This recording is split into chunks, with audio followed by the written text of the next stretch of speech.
जिसकी शुरुआत में हमें फेंगशान कंट्री के बारे में बताया जाता है कि कुछ साल पहले की बात है। यहाँ पर एक बहुत बड़ी सुनामी आई थी। सुनामी इतनी ज्यादा खतरनाक थी कि यहाँ के कितने सारे घर वगैरह सब टूटकर खत्म हो गए। बहुत बुरा हाल हुआ था। काफी साल लगे लोगों को इस मुसीबत से बाहर निकलने में, लेकिन धीरे धीरे करते हुए लोगों की जिंदगी नॉर्मल होने लग गई। ये जो सुनामी आई थी वो आई थी आसमान से एक बहुत ही अजीब सा मीटरऑइड जमीन पे गिरा था और उसके ही गिरने की वजह से ऐसा भयंकर धमाका हुआ कि उसने एक सुनामी को क्रिएट किया और जिसने पूरे के पूरे फेंगशान सिटी को डिस्ट्रॉय करके रख दिया था। लेकिन अब लोग वापस से अपनी नॉर्मल जिंदगी में आ चुके हैं। इसके बाद हम देख पाते हैं कि एक डॉक्टर के पास एक घोड़ा गाड़ी आती है जिसके अंदर एक बंदे को रखा गया था। उसकी हालत काफी ज्यादा खराब थी तो उसको जल्दी जल्दी डॉक्टर के पास ले जाया जा रहा होता है ताकि वो डॉक्टर उसका इलाज कर सके। ये बंदा होता है शीटियान और ये है जिन फैमिली का 7th सन इन लॉ। उसके गर्दन पे एक अजीब सा निशान बना हुआ था जो कि बहुत ज्यादा अजीब लग रहा था। शीटियान की वाइफ और उसकी बेटी होती है वो बाहर बैठकर इंतजार कर रहे थे कि कब डॉक्टर आकर उनको अच्छी खबर देंगे कि शीटियान ठीक होने वाला है। लेकिन तब डॉक्टर आकर कहने लग जाता है कि माफ करना, हम शीटियान को नहीं बचा पाए, वो मर गया।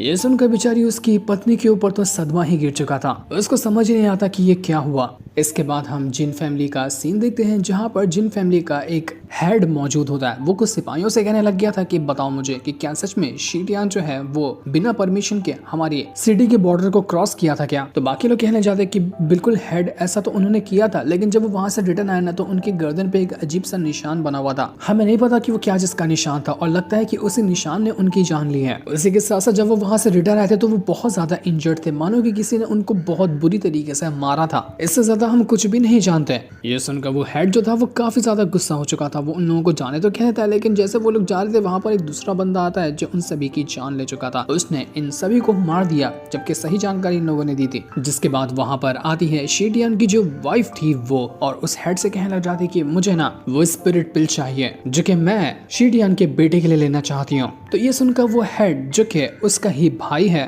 वो कहने लग जाता है कि आखिर तुम एक आउटसाइडर के लिए कैसे वो स्पिरिट पिल मांग सकती हो। मैं स्पिरिट पिल उसको नहीं दूंगा क्योंकि उसका सरनेम भी हमारी जिन फैमिली से मिलता नहीं है। उसका सरनेम शी है, जबकि हमारा सरनेम जिन फैमिली है तो जिन है हमारा सरनेम। लेकिन शीटियान की वाइफ कहने लग जाती है कि वो भी मेरे बेटे की ही तरह है, इसलिए मैं उसके लिए ये स्पिरिट पिल लेकर आऊंगी। यहाँ पर हमें ये पता चलता है कि शीटियान जो है उसकी 2 पत्नी थी। एक पत्नी गांव में रहती है और दूसरी वाली ये है, और जो पहली वाली पत्नी से उसका बेटा है उसके लिए ये वाली पत्नी हेड से वो स्पिरिट पिल मांग रही थी। स्पिरिट पिल की क्यों जरूरत पड़ती है ये हमें थोड़ी देर बाद पता चलेगा, लेकिन वो हेड देने के लिए तैयार नहीं हुआ क्योंकि दूसरी वाली पत्नी के बेटे से उसको क्या ही मतलब है। तो हेड की बहन उससे कहने लग जाती है कि देखो शीटियान ने बहुत कुछ हमारे लिए किया, अगर वो हमारी हेल्प नहीं करता ना तो हमारी जिन फैमिली आज तक के यहाँ पर पहुंचती नहीं। तो अब अगर उसके बेटे को उस पिल की जरूरत है तो मुझे वो पिल किसी भी हालत में चाहिए। और साथ ही साथ मैं शीटियान की दूसरी पत्नी का जो बेटा है शीमू उसको पालना चाहती हूँ। मैं उसकी सौतेली माँ बनना चाहती हूँ क्योंकि मुझे पता है कि वो अब अकेला हो चुका है, इसलिए मैं उसको अपने बेटे की तरह पालूंगी। लेकिन हेड बहुत ज्यादा गुस्सा हो चुका था कि तुम्हारा दिमाग तो नहीं खराब हो गया, दूसरे के बेटे को पालोगी, पालना है तो पालो जाके उसको शीमू को, लेकिन मैं तुम्हें वो स्पिरिट पिल नहीं दूंगा। स्पिरिट पिल सिर्फ हमारे जिन फैमिली के लोगों के लिए है।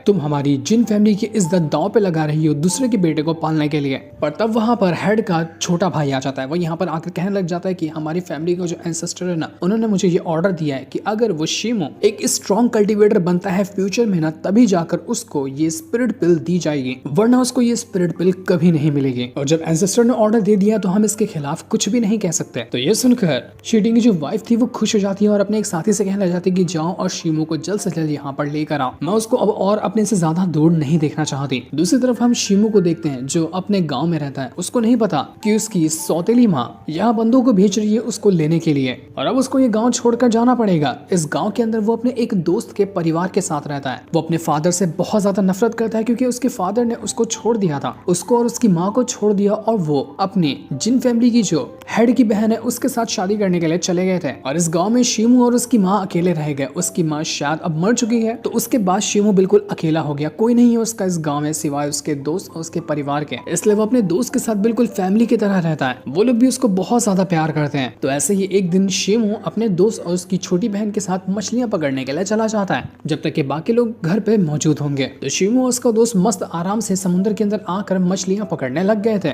दोनों का चैलेंज लगा था कि कौन यहाँ पर ज्यादा मछलियां पकड़ता है। तो जिसमें से शीमू जो होता है वो ज्यादा मछलियां पकड़ने लग गया था। जाहिर सी बात थी वो यहाँ पर बहुत ज्यादा फुर्तीला था, तो उसको मछलियां पकड़ना ही था। ऐसे जब शिमू यहाँ पर आगे बढ़ा था तो उसको आवाज आती है, उसको समुद्र के नीचे से ही बुला रहा था कि आओ और मेरी हेल्प करो। शिमू ये सुनकर हैरान रह जाता है कि समुद्र के अंदर से कौन उसको आवाज लगा सकता है जिसको मदद चाहिए। वो ये देखकर थोड़ा सा हैरान रह जाता है कि एक तरह से अजीब सा ऑरा बाहर निकल रहा था। शिमू थोड़ा सा डर चुका था कि कहीं ऐसा तो नहीं कि यहाँ पर कोई मॉन्स्टर हो जो उसको बहला फुसला कर अपने पास बुला रहा है और उसके बाद वो उसकी जान ले लेगा। इसलिए शिमू वहां पर ना जाने का फैसला करता है कि मैं नहीं जाऊंगा। लेकिन जैसे वो वहां से जा रहा था कि वहां पर वो जो आवाज आ रही थी वहां पर से अजीब सा ऑरा बाहर निकलता है और उसने शिमू को पूरी तरह से घेर लिया था। वो एक सीप होता है जिसके अंदर से ये ऑरा बाहर निकल रहा था, वैसा ही सीप जिसके अंदर मोती होती है। शिमू अपने आप को बचाने की कोशिश करता है लेकिन तब तक कि वो बहुत ज्यादा ऑरा उसके अंदर जा चुका था और उस सीप के अंदर से कोई छोटा सा क्रिएचर होता है वो आवाज लगा रहा था कि आओ और मुझे बचाओ। तो यहाँ पर उस ऑरा के कंट्रोल में जाते हुए शिमू उस सीप के पास पहुंच जाता है और उसको तोड़ने लग गया था ताकि अंदर जो मौजूद है वो उसको बाहर निकाल सके। शिमू पूरी कोशिश करता है, वो अभी तक के अपने होश में लग ही नहीं रहा था लेकिन फिर भी उसने कोशिश करके फाइनली उसको बाहर निकाल लिया था जो सीप के अंदर मौजूद था। जिस वजह से तो एकदम ऑरा का ब्लास्ट होता है वहां पर, वो ब्लास्ट बहुत ज्यादा खतरनाक था जिस वजह से शिमू दूर जाकर फेंका जाता है। लेकिन तब जैसे वो डूब रहा था वहां पर वो ही छोटा सा क्रिएचर आ जाता है जो कि उस सीप के अंदर रहता था और उसने यहाँ पर आकर शिमू को बचा लिया, वरना तो डूब कर शिमू मर जाता। तो जैसे ही यहाँ पर शिमू डूब रहा था उस टाइम उसको एक अजीब सा ख्याल आता है। वो अपने पेरेंट्स को देख पाता है जब उसके फादर उसको छोड़कर जा रहे थे जिन फैमिली के पास और उसकी माँ यहाँ पर रोते हुए अपने पति का इंतजार कर रही थी लेकिन वो लौट कर नहीं आए। तभी से शिमू ने नफरत करना शुरू कर दिया अपने फादर से कि उसके फादर ने उसको छोड़ दिया अपनी दूसरी पत्नी के लिए। यही ख्याल वो याद करके बिल्कुल इमोशनल हो चुका था, वो बिल्कुल टूट सा जाता है। जिसके बाद शिमू का जो दोस्त था वो उसको पानी से बाहर निकालता है, उससे कहने लग गया था कि शिमू होश में तो है, तुझे पता है तू आधे घंटे से समुद्र के अंदर बैठा हुआ था, मर जाता तू। तो शिमू कहना चाहता कि वो क्रिएचर कहाँ गया जिसने मुझे बचाया था, वो कोई लड़की जैसा क्रिएचर था, मुझे उसको देखना है, उसने मुझे बचाया वरना मैं मर गया होता समुद्र के अंदर डूबकर। तो उसका दोस्त कहने लग जाता है कि पागल है क्या, यहाँ पर कोई लड़की कोई क्रिएचर नहीं है, बचा तो मैंने तुझे है अंदर जाने के बाद, लगता है कि ज्यादा टाइम तक समुद्र बहने से तेरा दिमाग सठिया गया, चल घर पे चलते हैं। लेकिन शिमू के हाथ में एक पर्ल था, ठीक वैसा ही जैसा कि सीप के अंदर से मोती निकलती है ना, वैसा ही उसके पास एक पर्ल होता है। शिमू समझ चुका था कि ये उसी क्रिएचर ने दिया है, उसका गिफ्ट होगा जो उसने उस क्रिएचर को बचाया। लेकिन शिमू अभी नहीं जानता था कि ये पर्ल है क्या चीज, उसके किस तरह से ये काम आएगा। तो वो उसको ऐसा ही अपने पास रख लेता है। लेकिन जब ये सारे के सारे लोग वापस अपने घर पर आते हैं, घर पूरा टूटा फूटा नजर आ रहा था, वहाँ का हाल बिल्कुल बेहाल होता है। शिमू समझ चुका था कि नहीं यार कुछ तो गड़बड़ है यहाँ पर। वहाँ पर उसके दोस्त को उसके फादर नजर आते हैं। जैसे वो अपने फादर के पास जाता है, पता चलता है कि उसके फादर मर चुके हैं, किसी ने उसके फादर को बेरहमी से मार दिया। ये देखकर शिमू का दोस्त और उसकी छोटी बहन बिल्कुल घबरा से जाते हैं कि नहीं ये नहीं हो सकता, फादर आप ठीक तो है ना। वो लोग जैसे ही कमरे के अंदर जाकर देखते हैं कि उनकी माँ का क्या हाल है, तो उनको दिखा देता है कि अंदर कोई तो है मास्क लगाया हुआ जो बाहर देख रहा है। वो मास्क लगाया हुआ बंदा तुरंत अपनी पावर का इस्तेमाल करते हुए तीनों के तीनों को अंदर घसीट लेता है। और जब ये लोग अंदर जाते हैं तो उनको दिखाई देता है कि वो मास्क वाले बंदे के सामने ही शिमू के दोस्त की माँ बैठी हुई है और उस बंदे ने उनके ऊपर गर्दन पे वो अपनी तलवार रखा हुआ है। मास्क वाला इंसान सिर्फ इतना कहता है कि मुझे बताओ कि आखिर तुम लोगों में से वो शिमू है कौन, नहीं बताओगे मैं तुम्हारा वो हाल करूंगा कि तुमने इसके बारे में सोचा भी नहीं होगा। लेकिन शिमू के दोस्त की जो माँ थी वो समझ चुकी थी कि ये लोग शिमू को नुकसान पहुंचाने के लिए आए हैं, इसलिए वो कहती कि तुम लोग भागो यहाँ से, मुझे कुछ होगा मुझे उससे फर्क नहीं पड़ता। तो ये सुनकर वो मास्क वाला बंदा गुस्सा हो चुका था और सामने ही वो यहाँ पर शिमू की दोस्त की माँ को मार देता है। उसने उसका गला काट कर रख दिया। बेचारे दोस्त के माता पिता दोनों मारे जा चुके थे। ये चीज यहाँ पर वो दोस्त बर्दाश्त ही नहीं कर पाता। वो था तो 4-5 साल का बच्चा ही। वो भाला उठाता है और भाला लेकर जाने लग गया था मारने के लिए उस मास्क वाले इंसान को, ताकि वो उसको मार सके। लेकिन वो मास्क वाला इंसान तुरंत अपनी स्वॉर्ड की मदद से अपनी स्वॉर्ड को उस दोस्त के आर पार कर देता है, जिस वजह से उस दोस्त की भी हालत खराब हो चुकी थी, वो भी मरने वाला था। मास्क वाला इंसान कहने लग जाता है कि बताओ मुझे कि आखिर शिमू है कौन, वरना मैं किसी को नहीं छोड़ूंगा। इसके बाद तो उसने उस दोस्त की छोटी बहन को भी पकड़ लिया था। शिमू उसको बचाने की कोशिश करता है लेकिन कोई फायदा नहीं होता। तब यहाँ पर शिमू कहने लग जाता है कि देखो मैं ही शिमू हूँ, तुम्हें मुझसे क्या चाहिए, अगर तुम्हें मुझे ले जाना है ना तो मुझे ले जाओ, लेकिन कम से कम इस बच्ची को छोड़ दो, इसने कुछ नहीं किया तुम्हारा, तुम्हें जो करना है मेरे साथ तुम वो कर सकते हो। तो ये सुनकर वो मास्क वाला बंदा कहता है कि अच्छी बात है, अगर तू मुझे अगर अपने आप को पहले सरेंडर कर दिया होता ना तभी मैं इन लोगों को मार देता। वो तुरंत यहाँ पर उसकी दोस्त की छोटी बहन को भी जान से मार देता है। पूरा का पूरा परिवार वहां पर खत्म हो चुका था। जो सदमा शिमू बर्दाश्त ही नहीं कर पाता। एक तो उसके फादर चले गए थे, उसको पता नहीं कि उसके फादर के साथ क्या हुआ, उसकी माँ मर चुकी है, लेकिन अब जिस परिवार ने उसको संभाला था वो भी उसके सामने मर गए। जिसके भी साथ वो रहा वो अब तक के सिर्फ मरता ही जा रहा है। ये सदमा शिमू के ऊपर हावी होने लग गया था कि नहीं मैं तुम्हें नहीं छोड़ूंगा, तुम जो भी हो मैं तुम्हें जान से मार दूंगा। वो तुरंत उसके ऊपर अटैक करने की कोशिश करता है लेकिन कोई फायदा नहीं होता। उस मास्क वाले बंदे ने उसके ऊपर भी अटैक कर दिया था क्योंकि वो यहाँ पर शिमू को भी मारने के लिए आया हुआ था। वो किसी को भी छोड़ना नहीं चाह रहा था, लेकिन ये था कौन अभी तो हमें नहीं पता चलता। यहाँ तक कि वो घर में आग लगाकर भी चला जाता था कि किसी को लगे कि यहाँ पर आग लगने से ही सारे के सारे लोग मारे गए। इस घर के अंदर अभी भी शिमू जो था वो अपनी आखिरी सांसें गिन रहा था, लेकिन तभी कुछ कमाल होता है। वो जो पर्ल उसको मिला था ना, उसके अंदर से पावर बाहर निकल कर आती है और उस पर्ल की पावर ने शिमू के ऊपर जितनी भी चोटें वगैरह लगी थी उसको ठीक करना शुरू कर दिया था। शिमू की जितनी भी तकलीफ होती है वो सब गायब होने लग गई थी और उसकी सारी चोटें खत्म हो जाती है। हम देख पाते हैं कि शिमू के अंदर से एक अजीब सी छोटी सी स्पिरिट जो है वो अवेक हुई है। वो स्पिरिट बहुत ज्यादा खतरनाक लग रही थी। क्या चीज की स्पिरिट थी वो तो नहीं पता चला, लेकिन जो भी था वो बहुत ज्यादा स्ट्रॉन्ग था। और यहाँ पर शिमू पहली बार किसी तरह की स्पिरिचुअल पावर को महसूस कर पाया था, जैसा कि इससे पहले उसने कभी नहीं किया। कुछ घंटों के बाद वहां पर वो जो शिटियान की दूसरी पत्नी यानी कि शिमू की सौतेली माँ जो होती है उसके भेजे हुए बंदे आ जाते हैं। वो शिमू को लेने के लिए आए हुए थे। घर का नजारा देखकर वो घबरा जाते कि यहाँ पर सब लोग मर तो नहीं गए, लेकिन उनको नजर आता है कि यहाँ पर शिमू अभी तक के जिंदा है। वो जल्दी जल्दी शिमू के पास आते हैं और उसको होश में लाने की कोशिश करते हैं, जिस वजह से शिमू जो था वो होश में आ चुका था। उसका ख्याल रखा जाता है, उसको जल्दी जल्दी उठाकर घोड़ा गाड़ी में डालते हुए महल ले आया जाता है ताकि उसको ठीक किया जा सके। लेकिन शिमू को अभी भी वही सपना आ रहा था जहाँ पर उसके दोस्त उसके परिवार वाले उससे कह रहे होते कि तुम्हारी वजह से हमारी जान गई है। वो लोग तुम्हें मारने के लिए आए थे, लेकिन तुम्हारी वजह से हम लोगों को मरना पड़ा। अच्छा होता कि हम लोग कभी भी तुम्हें पनाह यहाँ पर देते ही नहीं। तो यही सपना देखकर छोटा शिमू जो था वो डर के मारे उठ चुका था कि नहीं, मेरी कोई गलती नहीं है, मेरी वजह से आप लोग नहीं मरे। तब वो देख पाता है कि वो तो किसी और के ही घर में मौजूद है, क्योंकि वो अभी था जिन फैमिली के अंदर। उसको कुछ भी समझ में नहीं आता कि आखिर यहाँ पर चल क्या रहा है, मैं कहाँ पर आ गया हूँ। तब वहाँ पर उसकी सौतेली माँ आती है। वो उससे कहने लग जाती कि ये वही कमरा है जहाँ पर तुम्हारे फादर रहा करते थे और मैं हूँ तुम्हारे फादर की दूसरी पत्नी। तुम मुझे सौतेली माँ कहकर बुला सकते हो। ये मेरी बेटी है, इसका नाम यू हुआन है। ये तुम्हारी बहन लगेगी, तुम्हारी छोटी बहन। जब तुम्हारे फादर मर रहे थे ना, तो उन्होंने मरने से पहले मुझे जिम्मेदारी दी थी कि मैं तुम्हारा ख्याल रखूं, क्योंकि अगर तुम्हें ऐसे ही छोड़ दिया गया तो तुम्हारी जिंदगी बिल्कुल नर्क बन जाएगी, इसलिए मैं तुम्हें यहाँ पर लेकर आई हूँ। तो शिमू कहने लग जाता कि उनको मेरा फादर मत कहिए, वो मेरे फादर नहीं है, उन्होंने मेरी माँ को छोड़ दिया था, तभी से मैंने उनसे अपना रिश्ता खत्म कर लिया। पर तभी शिमू जो होता है उसको अजीब सा महसूस होने लग गया था, मानो कि उसके अंदर से कुछ तो ऐसा है जो ट्रिगर हो रहा है और ऐसा नहीं होना चाहिए। वो जो सौतेली माँ थी वो यहाँ पर शिमू से कहने लग जाती कि देखो, अभी तुम्हारे पास ना सिर्फ दो रास्ता है। पहला रास्ता ये है कि तुम्हारा जो भी पास्ट था अब तक के, उसको तुम भुला दो। सब कुछ को भुला कर बिल्कुल एक जैसे राजा लोग रहते हैं ना, वैसे तुम यहाँ पर हमारी जिन फैमिली के अंदर रह सकते हो। और दूसरा रास्ता ये है कि जो रास्ता तुम्हारे फादर ने चुना था वो करो, एक कल्टिवेटर बनने का, क्योंकि तुम्हारे फादर भी एक बहुत ही ज्यादा स्ट्रॉन्ग कल्टिवेटर थे। शिमू को पता ही नहीं था कि असल में कल्टिवेशन होता क्या है, कल्टिवेटर किसको कहते हैं। तो उसकी सौतेली माँ उसको बताने लग जाती कि देखो, कल्टीवेटर वो होता है जो कि स्पिरिचुअल पावर को कल्टीवेट करता है। इसमें अलग अलग तरह के लेवल आते हैं। पहला बॉडी टेम्परिंग आता है, उसके बाद मार्शल रैम आता है, उसके बाद डिवाइन रैम आता है, फिर सुप्रीम रैम आता है, और इस तरह से अलग अलग लेवल बनते जाते हैं। और आगे के जितने भी लेवल होते हैं वो सारे हेवन से कनेक्टेड होते हैं। जब वो कोई हेवन तक के पहुंच जाता है ना, तो वो बहुत ज्यादा स्ट्रॉन्ग कल्टीवेटर होता है। तो अगर जिन लोगों ने भी तुम्हारे दोस्त की फैमिली के साथ ऐसा किया है या तुम्हारे साथ कुछ भी गलत किया है, उन लोगों से अगर तुम्हें बदला लेना है ना, तो तुम्हें वो कल्टीवेटर बनने का रास्ता चुनना चाहिए। क्योंकि तुम्हारे फादर के अंदर ना एक खास बात थी कि वो नॉर्मल इंसान से ना 10 गुना ज्यादा स्ट्रॉन्ग थे। उनका शरीर ऐसा था कि कोई स्वॉर्ड तक के उनके ऊपर जल्दी असर ना करे। ये खासियत थी उनकी ब्लड लाइन के अंदर, और अब यहाँ पर तुम उनके ही बेटे हो तो वही खासियत तुम्हारे अंदर भी गई है। पर देखो, हर चीज की एक कीमत होती है। जो खासियत तुम्हें मिली है ना, यही सबसे बड़ी प्रॉब्लम की भी वजह है। तुम्हारे फादर ऐसे नहीं मरे थे, उनके अंदर एक पॉइजन था। ये पॉइजन उनकी ब्लड लाइन ही क्रिएट करती है जब जबरदस्ती उसके ऊपर ज्यादा प्रेशर डाला जाए। मतलब कि कोई कल्टीवेटर अपने आप को ज्यादा स्ट्रॉन्ग बनाने की कोशिश करे तब। तो अगर तुमने खुद को स्ट्रॉन्ग बनाने की कोशिश की तो तुम्हारी ब्लड लाइन तुझ पर बैकफायर करेगी और तुम उसके बाद एक ऐसे पॉइजन का शिकार हो जाओगे जो तुम्हारी जान लेगा। यही वो पॉइजन था जिसने तुम्हारे फादर की भी जान ली है। लेकिन हाँ, अगर इस पॉइजन का असर कम करना है, इसको ठीक करना है, तो एक स्पिरिट पिल आती है जो कि लगती है। तुम्हारे फादर को वो स्पिरिट पिल मिलने वाली थी, लेकिन इससे पहले ही उनकी जान चली गई। लेकिन अब तुम्हारे पास मौका है। अगर तुम्हें खुद को स्ट्रॉन्ग बनाना है और पॉइजन का असर जो तुम्हारे अंदर है उसको खत्म करना है, तो तुम्हें स्पिरिट पिल हासिल करनी होगी। लेकिन ये करने के लिए तुम्हें साबित करना होगा कि तुम एक बहुत ज्यादा स्ट्रॉन्ग कल्टीवेटर हो। तो बताओ, क्या कल्टीवेशन का रास्ता चुनना चाहते हो? ये सुनकर शिमू कहने लग जाता है कि बिल्कुल, मैं हर उस इंसान को मार डालूंगा जिसने मेरी जिंदगी का ये हाल करके रखा हुआ है। मैं किसी को भी नहीं छोड़ने वाला। शिमू को ये भी समझ आ चुका था कि उसके फादर ने उसको क्यों छोड़ा। उसकी माँ को छोड़ने का उसके फादर का यही मतलब था कि वो जिन फैमिली के अंदर आना चाहते थे ताकि यहाँ पर शादी करने के बाद वो उस स्पिरिट पिल को हासिल कर सके जिसकी मदद से उनकी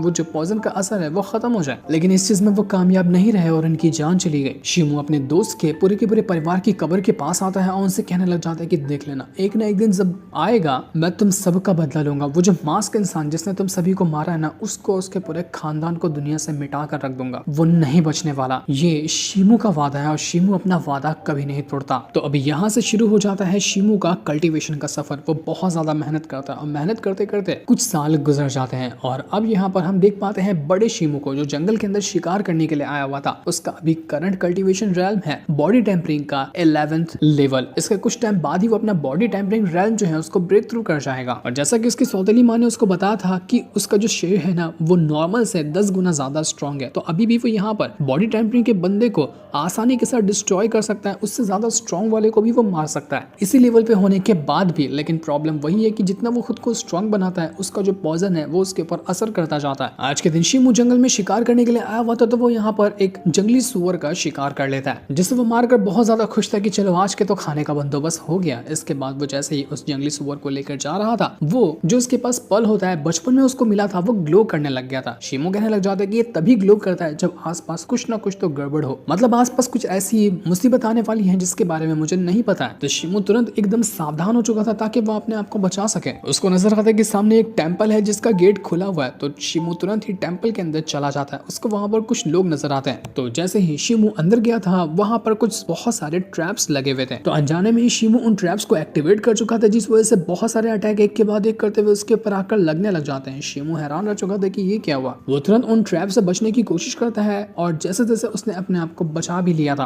वहां पर एक आदमी होता है और उसकी बेटी होती है। शिमू तुरंत के ऊपर स्वॉर्ड रखते हुए कहता है कि तुम लोग हो कौन और तुम लोगों की हिम्मत कैसे हुई यहाँ पर ट्रैप लगाने की। तो वो आदमी कहना चाहते कि देखो यंगमैन, हमारा कोई इरादा नहीं था कि हम तुम्हारे ऊपर अटैक करें। ये जो ट्रैप लगे ना ये तुम्हारे लिए नहीं लगाए थे, ये हमने लगाया था जानवरों के लिए, क्योंकि यहाँ पर बहुत सारे जानवर घूम रहे और कोई गलती से यहाँ पर अंदर ना घुसा है हमारी जान लेने के लिए, तो हमने यहाँ पर ये ट्रैप लगा दिया। ये सिर्फ एक गलत फहमी थी, हमें तुम्हें नुकसान पहुंचाने का कोई इरादा नहीं था। तो ये सुनकर शिमू भी हैरान रह जाता है कि बात तो इन लोगों की सही है। हो सकता है कि इन लोगों ने जानवर के लिए ही ये ट्रैप लगाया हो, क्योंकि वैसे भी ये लोग कल्टीवेटर तो नहीं लग रहे, ये लोग बिल्कुल नॉर्मल लोग हैं। तो इनको पता है कि मैं एक कल्टीवेटर हूँ, तो ये मुझसे पंगा लेने के बारे में गलती से भी नहीं सोचेंगे, क्योंकि इनका कुछ टाइम के अंदर ही मर जाना फिर लिखा हुआ था। अगर मुझे उंगली करते तो यहाँ पर वो आदमी कहने लग जाता है कि ये मेरी बेटी है जूनर और हम लोग जा रहे थे फेंगशान सिटी के अंदर, वहां जाकर हमें वो फैमिली से मिलना है। तो रात गुजारने के लिए हमने यहाँ पर टेंपल के अंदर ही पनाह लेने का सोचा। तो इसलिए शिमू उनको वहां पर छोड़ देता है और अपना यहाँ पर टेंपल के अंदर ही बैठकर खाना वगैरह पकाने लग गया था। वो आदमी जो था शिमू से कहना चाहता है कि तुम मुझे बहुत ही अलग लगते हो, मतलब तुम्हारा कपड़ा भी बिल्कुल शाही खानदान जैसा है और तुम स्ट्रॉन्ग भी बहुत ज्यादा हो। तो तुम नॉर्मल इंसान नहीं हो क्या, तुम किसी रॉयल फैमिली से आते हो, तुम कल्टीवेटर भी ज्यादा स्ट्रॉन्ग लगते हो। तो स्ट्रॉन्ग कल्टीवेटर होने के बावजूद तुम यहाँ पर क्या भटक रहे थे, ये तो बिल्कुल बंजर जगह है। तो शिमू कहने लग जाता है कि मैं अक्सर यहाँ पर आया करता हूँ शिकार वगैरह करने के लिए और आज भी शिकार के लिए ही यहाँ पर आया था। वो आदमी और जूनर जो थे उनको बहुत ज्यादा भूख लगी थी और शिमू तो अपना मस्त वहां पर खाना पकाकर खा रहा था। जब वो देखता है कि इन दोनों को ज्यादा भूख लगी हुई है तो वो उनको अपने पास बुलाता है और उनको भी वो खाना दे देता है कि आओ और साथ में बैठ कर खाते हैं। वो आदमी यहाँ पर अच्छे से बताने लग जाता है कि मेरा नाम जेंग है, ये मेरी बेटी जूनर है और हम लोग पास के ही गाँव से आते हैं जो निकले थे सफर पर उसी फेंगशान सिटी के लिए। वैसे तुम्हारा नाम क्या है, तुम कहाँ से आते हो। तो शिमू भी उनको अपने बारे में सब कुछ बताने लग गया था, लेकिन वो एकदम ज्यादा डिटेल नहीं बताता, वही बस कहता है कि मैं फेंगशान सिटी में ही रहता हूँ।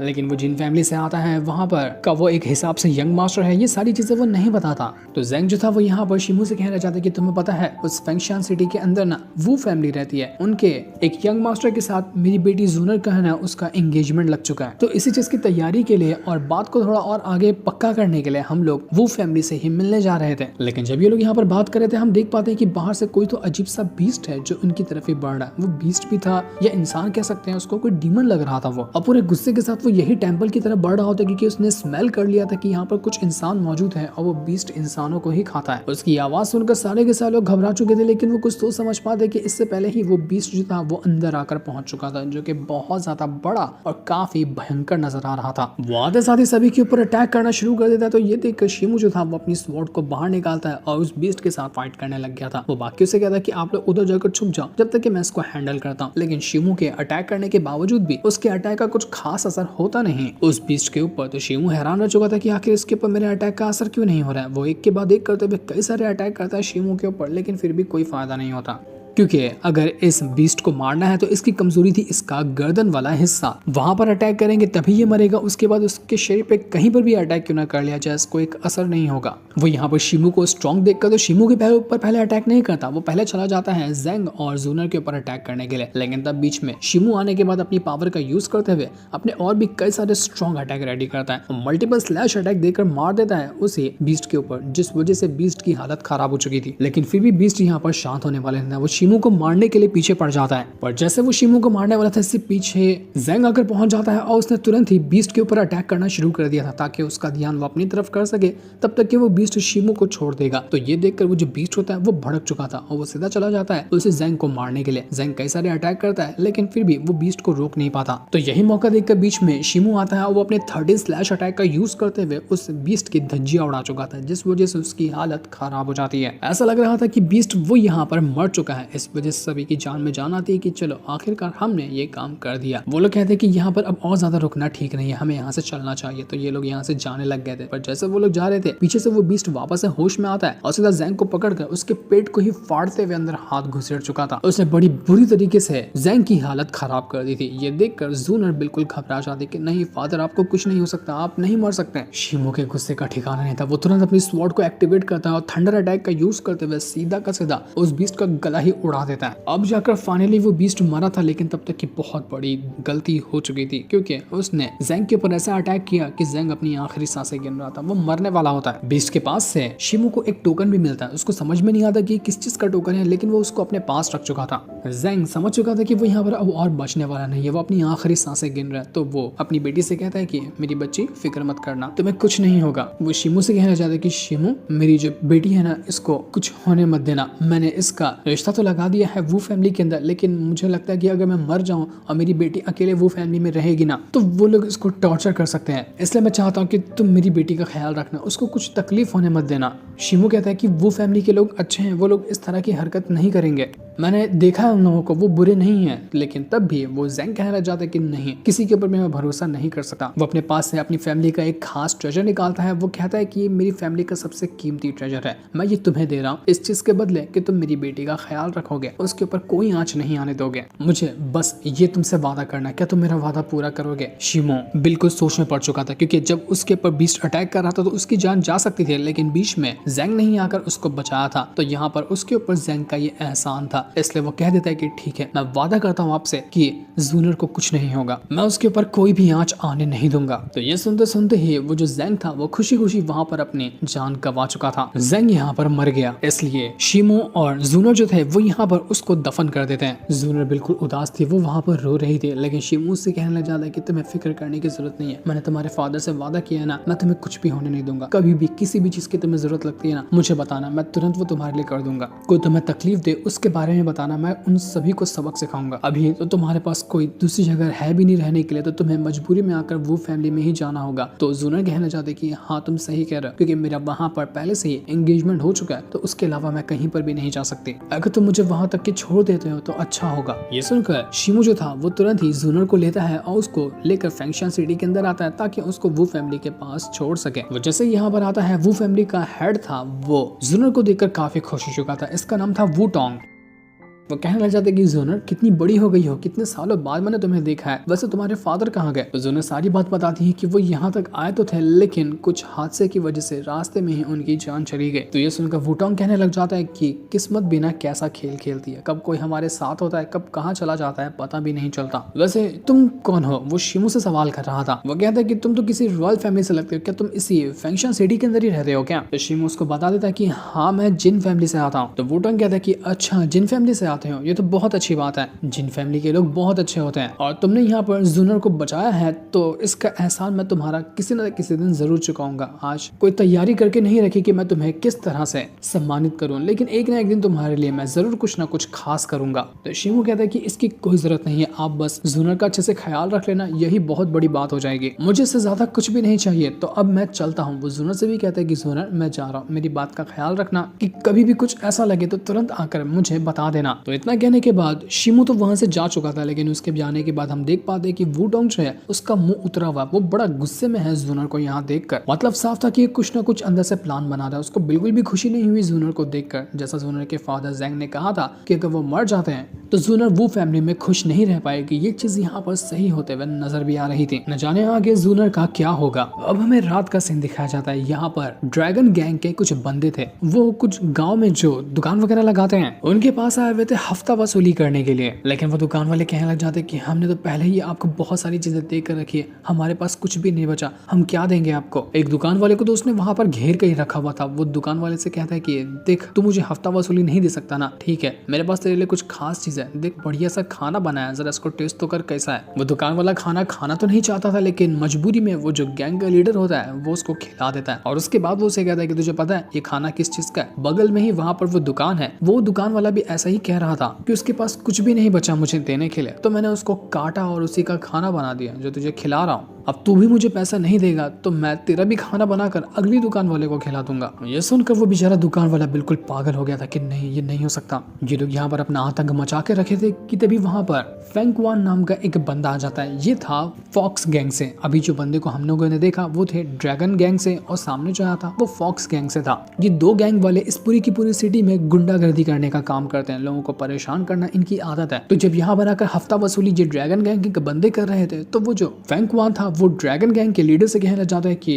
तुझे पता है ना ये इलाका मेरा है और यहाँ पर जो हफ्ता वसूली होती है वो मैं करता हूँ, तेरी हिम्मत कैसे हुई यहाँ पर आने की। फेंकवान सीधा उस ड्रैगन गैंग के लीडर के साथ फाइट करने लग गया था। इन दोनों के बीच में एक कमाल का बैटल शुरू हो जाता है। वो दोनों अपनी पावर का यूज करते हुए एक दूसरे के ऊपर अटैक कर रहे थे, जहाँ पर फेंकवान जो होता है वो ज्यादा स्ट्रॉन्ग नजर आ रहा था। वो बहुत मारता है उस ड्रैगन गैंग के लीडर को, लेकिन तब वो जो ड्रैगन गैंग का लीडर था वो अपनी पावर को यूज करता है और उसके बाद वो एक के बाद एक करते हुए अटैक की बारिश कर चुका था फेंकवान के ऊपर, जिस वजह से लग रहा था कि फेंकवान यहाँ पर हार जाएगा। लेकिन जैसा वो उसको मारने वाला था कि तभी वहां पर एक दूसरा बंदा आ जाता है जो कि मास्क लगा कर आया हुआ था और ये यहाँ पर आया था एकदम खतरनाक एंट्री मारते हुए। ये होता है फेंकवान का साथी और आया हुआ था उसी फेंकवान को बचाने के लिए। ये वो वाला मास्क मैन नहीं था जिसने शिमो के परिवार वालों को मारा था, ये दूसरा कोई होता है। और आते साथ ही वो ड्रैगन गैंग का जो बंदा था उनके साथ फाइट करने लग जाता है। वो इतना ज्यादा स्ट्रॉन्ग लग रहा था जिसकी पावर का हिसाब भी नहीं लगाया जा सकता। मास्क वाला बंदा आसानी के साथ सभी ड्रैगन गैंग के बंदों को बिल्कुल धूल मिट्टी की तरह उड़ा उड़ा कर फेंके जा रहा था। कोई भी बंदा उसके सामने टिक ही नहीं पाता। यहाँ तक कि ड्रैगन गैंग का लीडर उसकी भी फटकर हाथ में आ चुकी थी। वो अपने साथियों से कहता है कि जाओ उसको चांद से मार डालो, लेकिन कोई भी उस मास्क वाले बंदे का बाल तक बाका नहीं कर पाता। उसके बाद तो मास्क वाले बंदे ने ड्रैगन गैंग की मार मार कर बुरी हालत कर दी थी। यहाँ तक कि वो लीडर का भी मुंह सब फोड़ देता है, जिस वजह से ड्रैगन गैंग का बंदा अधमरा हो चुका था। मामला खत्म हो जाता है। तो उसके बाद हम फेंकवान को देखते हैं जो उस मास्क वाले बंदे से कहने लग गया था कि भाई तुम्हारा बहुत बहुत शुक्रिया, जब भी मुझ पर मुसीबत आती है ना तो मुझे आकर बचा लेते हो, ये लो मुझे बचाने का इनाम। वो उसको वहाँ पर कई सारे सोने के सिक्के देता है। फेंकवान कहना चाहता है कि तुम हमारे गैंग में क्यों नहीं शामिल हो जाते, मैं तुम्हें बहुत अच्छी पोजीशन दूंगा। लेकिन वो मास्क वाला बंदा कहता है कि नहीं, मुझे किसी गैंग में शामिल नहीं होना। आपको पता है ना कि मैं एक कल्टीवेटर हूँ और यहाँ पर जितना भी आपका साथ देता हूँ सिर्फ इन पैसों के लिए, ताकि इन पैसों से हर्ब्स खरीद सकूं, उसके बाद मैं अपनी कल्टीवेशन को इंक्रीज कर सकूं। मुझे किसी गैंग का साथ नहीं देना, मैं सिर्फ बदमाशों को मारता हूँ। वैसे भी आपका जो ये फॉक्स गैंग है ना वो अच्छा है, जबकि ये ड्रैगन गैंग के बंदे बहुत ज्यादा निर्दय लोग हैं, वो आम लोगों को बहुत टॉर्चर करते हैं, इसलिए मैं आपका साथ देता हूँ। तो फेंकवान कहता है कि ठीक है, फिर अगर तुम मेरा साथ नहीं देना चाहते हो गैंग में शामिल होकर, तो तुम्हें कुछ भी चाहिए होगा मुझे बता देना, मैं तुम्हारी हर चीज में हेल्प करने को तैयार हूँ। तो मास्क वाला बंदा उसको एक फोटो दिखाते हुए कहता है कि क्या तुम्हें इस बंदे के बारे में पता चला, मैंने तुमसे कहा था ना कि इस बंदे की मुझे जानकारी चाहिए। और ये जो होता है बंदा वो वही मास्क वाला था जिसने शिमू के दोस्त के परिवार को जान से मारा था। तो फेंगक्वान कहने लग जाते कि देखो पता तो लगा रहा हूँ, लेकिन अभी तक ये इस बंदे के बारे में मुझे कुछ भी नहीं पता चला। जैसे कुछ पता चलेगा मैं तुरंत में इसके बारे में बताऊंगा। तो शिमू अपने पास से एक दूसरा स्क्रोल बाहर निकालता है जिसमें एक बहुत ही पावरफुल स्वॉर्ड बनाने का तरीका लिखा हुआ था। मास्क वाला बंदा उस फेंगक्वान से कहने लग जाता है कि क्या तुम मेरे लिए ये स्वॉर्ड बना दोगे? मेरे पास अभी उतने पैसे तो नहीं है, लेकिन आगे जितनी भी हेल्प तुम्हारी करनी होगी ना, मैं बिना पैसे के ही कर दूंगा, बस तुम मेरे लिए ये स्वॉर्ड बना दो। तो फेंगक्वान कहने लग जाता है कि देखो ये स्वॉर्ड बनाना थोड़ा सा मुश्किल होगा क्योंकि ये बहुत ज्यादा कीमती लग रही है, लेकिन तुम फिक्र मत करो, मैं हूं ना, मैं तुम्हारे लिए ये स्वॉर्ड बना दूंगा, बस थोड़ा सा मुझे टाइम दो क्योंकि इसको बनाने में थोड़ा टाइम लगेगा। तो मास्क वाला बंदा कहता है कि ठीक है, तुम्हें जितना टाइम लेना है तुम उतना टाइम ले सकते हो, बस मुझे ये स्वॉर्ड चाहिए और वो जो मास्क वाला बंदा है इसकी जानकारी मुझे निकाल कर दे देना, इससे ज्यादा मुझे कुछ भी नहीं चाहिए। तो इस पर फेंगक्वान मान चुका था और इसके बाद वो मास्क वाला बंदा वहां से चला जाता है। तब हमें पता चलता है कि ये मास्क वाला बंदा कोई और नहीं बल्कि शिमू ही था। शिमू अपना मास्क लगाकर इस फेंगक्वान की मदद करता है ताकि कुछ यहाँ पर आकर पैसे कमा सके, जिसकी मदद से वो अपनी कल्टीवेशन को इंक्रीज कर पाएगा। साथ ही साथ इस फेंगक्वान के जरिए ही वो उस मास्क वाले अपराधी का पता लगाना चाहता है ताकि वो उसको मार सके। इसीलिए शिमू मास्क बदल कर उस फेंगक्वान की मदद करता है ताकि कोई पहचान न ले उसको कि वही शिमू है। इसके बाद हमें अगले दिन का सीन दिखाया जाता है जहाँ पर शिमू जो होता है वो अपने मार्शल आर्ट स्कूल के अंदर होता है। ये एक अकेडमी है जहाँ पर डिसेबल वगैरह को ना मार्शल आर्ट की ट्रेनिंग दी जाती है और यहीं पर से जितना भी शिमू ने कुछ सीखा है वो यहाँ से ही सीखा है। यहाँ पर आज शिमू को उसका जो 13 स्लैश अटैक है उसको अच्छे से सभी को परफॉर्म करके दिखाना था कि उसका 13 स्लैश अटैक अब पहले से ज्यादा कमाल का हुआ या वो नहीं हुआ। तो शिमू अपनी पावर का यूज करते हुए अपने 13 स्लैश अटैक को एक्टिवेट करता है और यहाँ पर उसके जितने भी स्लैश अटैक थे वो पहले से काफी ज्यादा स्ट्रॉन्ग हो चुके थे, जिसकी मदद से शिमू अब एक अच्छे कल्टीवेटर की भी एक बार के अंदर वाट लगा सकता है। तो जैसे यहाँ पर उसका ये परफॉर्मेंस देखते हैं बाकी लोग, वो सभी उसकी खूब तारीफ कर दे कि वाह शिमू, तुमने कमाल कर दिया, हमें तुमसे यही उम्मीद थी, तुम तो बिल्कुल लाजवाब हो यार। तुम ना जब आप किसी के सामने अपनी स्वॉर्ड चलाओगे ना तो सामने वाले बंदे का क्या हाल होगा समझ ही नहीं सकते। यहाँ तक कि वान तियानहाओ नाम का एक बंदा है जो कि हमारी सिटी का नंबर 1 कल्टीवेटर है, वो भी तुम्हारे सामने झुककर तुम्हें ग्रीट करेगा। अगर तुम ऐसे ही मेहनत करते जाओगे तो उम्मीद है कि वो दिन जल्दी आएगा जब तुम तियानहाओ को भी आसानी के साथ हरा दोगे। लेकिन दूसरा एक बंदा कहने लग जाता है कि क्या तुम लोग बेवकूफ हो? तुम्हें पता है ना कि वांग तियानहाओ जो है वो कितना ज्यादा स्ट्रॉन्ग बंदा है, उसकी ब्लड लाइन जो है वो ऐसी है कि उसका कोई मुकाबला ही नहीं। और तुम सोच रहे हो कि शिमू फ्यूचर में चलकर उस वांग तियानहाओ को हरा देगा? ऐसे ही नहीं, वो इस सिटी का नंबर 1 कल्टीवेटर बन गया है। लोग उसका नाम सुनकर भी डरते हैं। सबसे मेन होता है इंसान के अंदर उसके ब्लड लाइन की पावर की उसकी ब्लड लाइन की पावर कितनी स्ट्रॉन्ग है, तभी जाकर डिसाइड होता है कि एक कल्टीवेटर आगे चलकर कितना स्ट्रॉन्ग बनेगा और कितना कमजोर रहेगा। तो बाकी लोग कहने जाते हैं कि अबे जा रहे ज्ञान बनकर, हमने पहले से ही फैसला कर लिया है और तू देख भी लेना कि फ्यूचर में शिमू जो है उस वांग तियानहाओ का क्या बुरा हाल करेगा। शिमू बहुत ज्यादा स्ट्रॉन्ग है और उसका मुकाबले का कोई भी नहीं है, क्योंकि वैसे भी वांग तियानहाओ अभी ढंग से अपनी ब्लड लाइन की पावर का उतनी अच्छी तरह से यूज भी नहीं कर सकता। लेकिन कुछ भी क्यों ना हो, ब्लड लाइन की पावर उतना खास असर भी नहीं करती है जब इंसान के पास उसकी खुद की कल्टीवेशन हो और मेहनत वो करे तो। लेकिन यहाँ पर बातों बातों में बहस होने लग गई थी कि मैं यहाँ पर वांग तियानहाओ को सपोर्ट करता हूँ तो कुछ लोग यहाँ पर शिमू को सपोर्ट कर रहे थे। लेकिन तब वहाँ पर मास्टर आते हैं और वो कहने लग जाते हैं कि क्या हो रहा है यहाँ पर, कौन झगड़ा कर रहा है बिना मतलब के? मना किया है ना कि मेरी एकेडमी के अंदर कोई भी झगड़ा नहीं करेगा। अगर तुम लोगों को साबित ही करना है कि तुम लोग स्ट्रॉन्ग हो तो आने वाला जो फैमिली कंपटीशन है जो कि इस सिटी के अंदर जितनी भी फैमिली मौजूद है उन सभी के बीच होगा, उसमें फर्स्ट रैंक हासिल करके दिखाओ। अगर तुम लोग फर्स्ट रैंक हासिल कर सकते हो तभी माना जाएगा कि तुम लोग स्ट्रॉन्ग हो और तुम्हारी सारी की सारी बातों को बाकियों को मानना पड़ेगा। प्रैक्टिस तो करोगे नहीं, बड़े आए खाली झगड़ा करने वाले। इसके बाद मास्टर जो था शिमू को अपने पास बुलाता है और शिमू से कहने लग जाता है कि शिमू जरा मुझे बताओगे कि तुम्हारा जो बॉडी टेम्परिंग लेवल है ना वो भी कौन से पे पहुंचा? क्या तुम अभी भी बॉडी टेम्परिंग के 11th लेवल पर ही हो या तुमने अपना वो रैंक ब्रेक थ्रू कर लिया? तो शिमू कहना चाहता है कि मास्टर मैं अभी तक के बॉडी टेम्परिंग के 11th लेवल पर ही हूँ, मैंने काफी टाइम से अपना ब्रेक थ्रू नहीं किया है। क्योंकि शिमू को पता था कि जब भी वो ट्राई करता है ब्रेक थ्रू करने का तो उसके अंदर जो पॉइजन है जो कि उसके फादर से उसको मिला है वो अपना असर दिखा देता है और शिमू बेहोश होने लग जाता है, उसकी हालत खराब होने लग जाती है। इसलिए उसको थोड़ा थोड़ा ब्रेक थ्रू करने से भी डर लगता है। मास्टर कहना चाहते कि शिमू बेटा अगर ऐसा रहेगा तो कैसे चलेगा? तुम ब्रेक थ्रू नहीं करोगे तो तुम्हारा नाम कैसे फेमस होगा?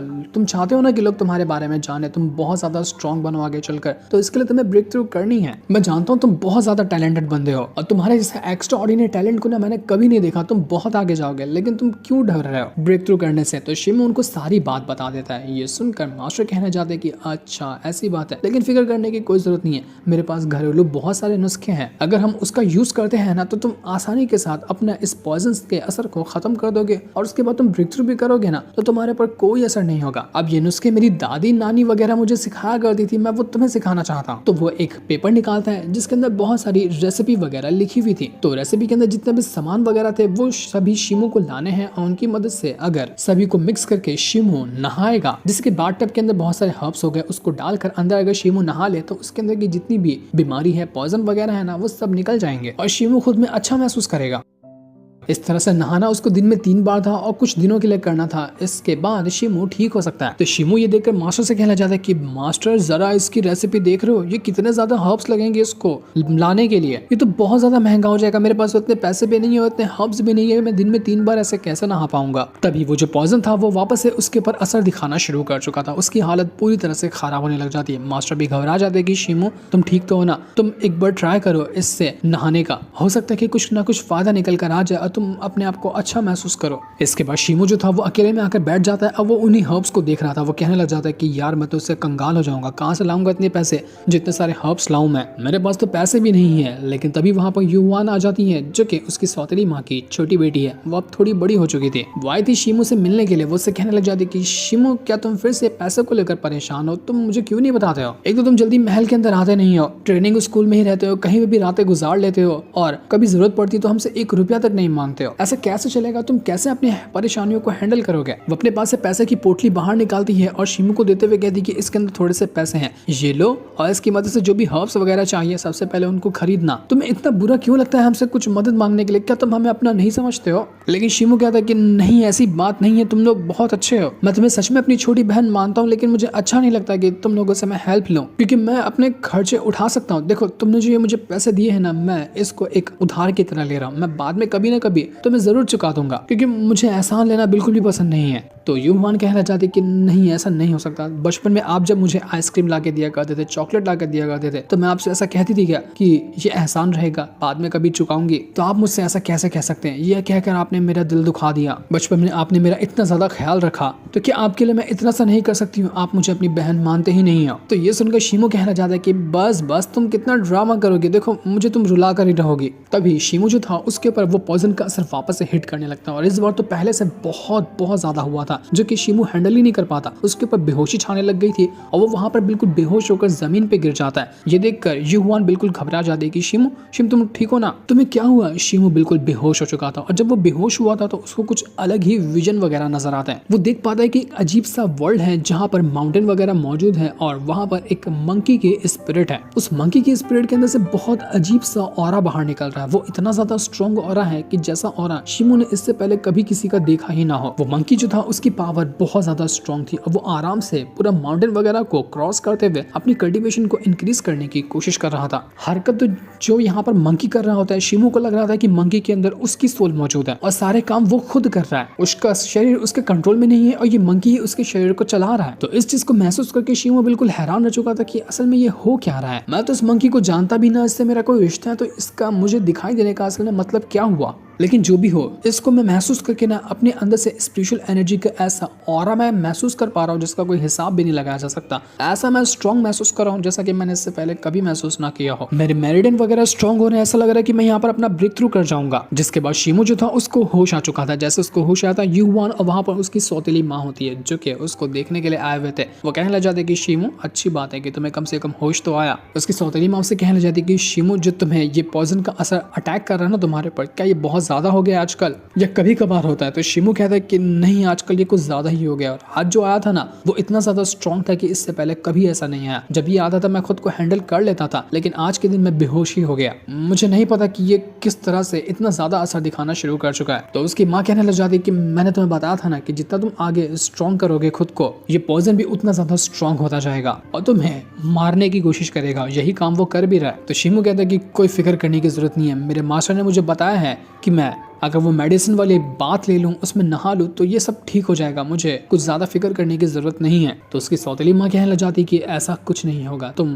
उसकी मदद से अपने आप को पूरी तरह से ठीक नहीं कर पाओगे। ये पॉइजन ऐसा निकलने वाली चीज नहीं है। इसको अगर खत्म करना है तो सिर्फ लगेगा वो ही स्पिरिट पिल जो कि तुम्हारे फादर भी लेना चाहते थे। जब तक तुम्हें अगर वो स्पिरिट पिल नहीं मिलती ना, तब तक तुम अपने आप को ठीक नहीं कर पाओगे। ऐसे ही तड़पते रहोगे और तुम्हारी जान चली जाएगी जैसे कि तुम्हारे फादर मरे थे। तो तुम्हें किसी भी हालत में उस स्पिरिट पिल को हासिल करना होगा, तुम्हें उसको जीतना होगा। क्योंकि जिन फैमिली के जो एंसेस्टर्स हैं उन्होंने कहा है कि आने वाला जो फैमिली कंपटीशन है, अगर तुम उसमें जिन फैमिली को रिप्रेजेंट करते हो और यहाँ से पूरे कंपटीशन के अंदर फर्स्ट रैंकिंग हासिल करते हो ना, तो वो तुम्हें एज अ गिफ्ट वो स्पिरिट पिल देंगे। तो तुम्हें उस कंपटीशन में पार्टिसिपेट करना होगा, खुद को साबित करना होगा, खुद को स्ट्रॉन्ग बनाते हुए कंपटीशन को फर्स्ट रैंक से जीतना होगा। अगर तुम अपने आप को जिंदा देखना चाहते हो तो तभी जाकर तुम्हें वो स्पिरिट पिल मिलेगी, वरना उसके अलावा तुम्हारे पास कोई दूसरा ऑप्शन नहीं है। क्योंकि मैं चाहकर भी कुछ नहीं कर सकती, क्योंकि जब से मैंने तुम्हें अपनाया है तब से जिन फैमिली वालों ने भी मुझे बेदखल कर दिया, वो मुझे अपना कुछ समझते ही नहीं है अब, कि दूसरे को पाल कर मैं उनकी फैमिली का नाम खराब कर रही हूँ। इसलिए मैं अपनी तरफ से भी कोई कोशिश करके तुम्हें वो पिल नहीं दिलवा सकती, तुम्हें उसको जीतना ही होगा, उसके अलावा दूसरा कोई रास्ता नहीं है। तुम्हारे फादर ने